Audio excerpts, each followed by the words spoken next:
On August 18, 2026, Israeli warplanes hit Abu al-Duhur, an airbase in northern Syria near Aleppo, with 8 separate strikes. The runway took the worst of it. Storage buildings were damaged. Nobody was killed. But the shockwave carried far past the tarmac, because a few hours before the bombs fell, a Turkish military delegation had been standing on that very runway. Israel never officially claimed the attack. It didn't have to. Netanyahu's office said Syria was on the verge of breaching an agreed security status quo, by letting Turkish troops deploy at the base. The Prime Minister's answer, delivered in a single word, don't. And now, NATO's second-largest army and the Middle East's most aggressive air force are staring each other down across Syria. This is the closest Turkey and Israel have come to a direct clash in decades. And the part that actually matters. This isn't a rumor cycle. It's a war of nerves, with real hardware behind it. By the end of this video, you'll know exactly what's confirmed, what's still unproven, and why the next few weeks decide whether this stays a standoff, or becomes the Middle East's next war. 2 days after the strike, Israeli media, I-24 and Yediot Ahronoth, reported that Israeli intelligence believed Turkey was preparing to ship offensive and defensive weapons into Syria. Advanced air defense systems included. That's what makes this dangerous. Air defenses aren't a humanitarian convoy. Israel has flown hundreds of strikes over Syria since Assad fell in December 2024.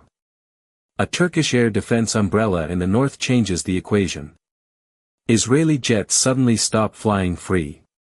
But here's the catch, and it's a big one. That weapons claim comes from one side's intelligence. Turkey calls it frivolous. Syria's foreign minister, Asad al-Shaibani, insists there are no plans for any Turkish base, and that the airfield sits largely empty. So what actually happened? Turkey sent a delegation to a base Israel treats as a red line. Israel bombed the base. Turkey called it a lie. Now both sides are loading their words, while the intel reports say hardware may already be on the move. 2 days before the strike, Erdogan sat down with Al Jazeera. When the interviewer raised Israeli threats, he answered, if there are those who would attack Turkey not for peace but for war, Turkey will not shy away from this war either. It will not run away. That's the strongest war or no war language of his presidency. But most people skip his next sentence, we do not want to experience such a thing. Days later, his top communications aide said Ankara is experienced enough not to fall for the games of Netanyahu. So the message stacks up in layers. We are ready for war. And we don't want one. That's precisely what a government says when it's trying to avoid a fight it's also preparing for. Now add the second layer.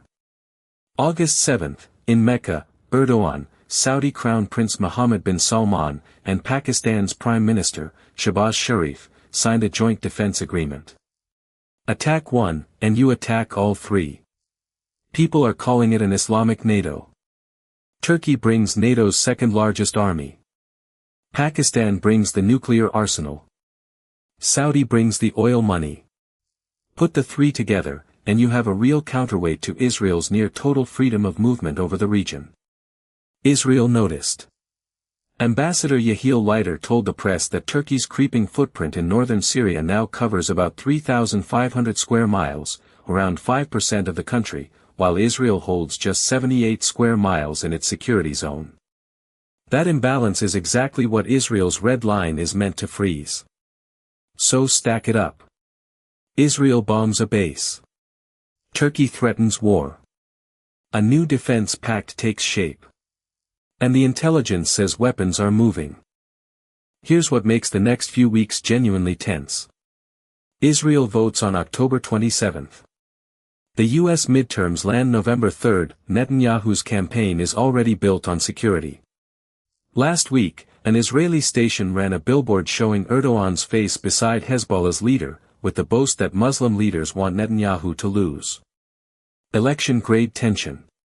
And Turkey just requested Interpol red notices for Netanyahu. Now the counterweight. Washington. Trump hasn't condemned the strike, but his own envoy called it unnecessary escalation. The US is pushing a deconfliction channel between Ankara, Jerusalem, and Damascus. Both governments insist they don't want a direct war. Israel's own ambassador said, "We are not seeking escalation or war with either Turkey or Syria." So when headlines scream that Turkey is preparing for war, what's actually true is that Turkey is preparing. And Israel is daring it to. Here's the real takeaway. This isn't 2000. It isn't 1967. Turkey and Israel are not fighting a full war next week. But they no longer need to reshape the Middle East. What's actually happening is a reordering. Turkey uses the Mecca Pact and Syria to become the region's dominant power. Israel uses the red line to say, the map doesn't change without it. So where's the risk? The classic one. An accident. A weapons convoy that triggers a strike. A strike that kills a Turkish soldier. A dead soldier that pulls in NATO allies. Nobody in Ankara, Jerusalem, or Washington wants this war. But in the Middle East, the wars that start are usually the ones nobody wanted. Only nobody stopped it in time. So here's the question for you.